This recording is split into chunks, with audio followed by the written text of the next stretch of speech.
Réforme sur la rémunération des agriculteurs. J'aimerais vous entendre aussi là-dessus. Il y a eu cette loi dite Egalim 2. Ça a changé quelque chose. Qu'est-ce que ça va changer dans les mois, dans les années qui viennent? Alors la loi Egalim 2, il faut savoir qu'elle suivait la loi Egalim 1 et que c'est vrai qu'on avait eu un très beau discours d'Emmanuel Macron à Rungis où à cette époque-là, il nous parlait de montée en gamme.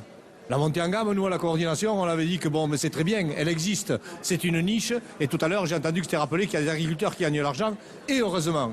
Mais la loi Egalim 2, c'est celle qui doit travailler sur la restauration collective, celle qu'on appelle nous industrielle, de masse, qui doit être une restauration avec des produits de qualité, avec des prix abordables et qui doit être aussi une restauration transparente. Et donc, dans la loi Egalim 2, on nous a proposé une contractualisation, c'est-à-dire que pour la première fois, l'agriculteur va pouvoir faire un contrat avec le transformateur ou le distributeur après en même temps. Donc ça, c'est un vœu pieux.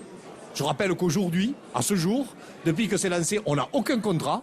Parce que le premier qui doit bouger se dit attention, je ne sais pas où je vais, donc je ne vais pas bouger.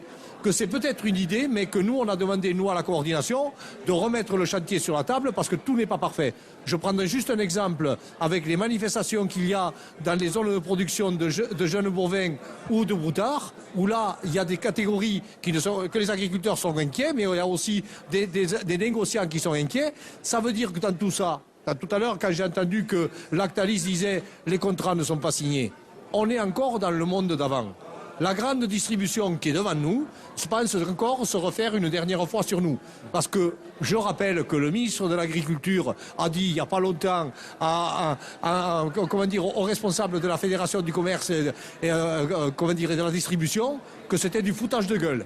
Parce qu'il y a aujourd'hui des distributeurs qui se traînent les pieds, il y a des distributeurs qui pensent qu'encore se refaire sur notre dos. Et nous, on dit, oui, quand on parle de souveraineté et qu'on dit que maintenant il va falloir payer au vrai prix, mais partons d'un coût de production, d'un prix rémunérateur. Et c'est quoi un prix rémunérateur?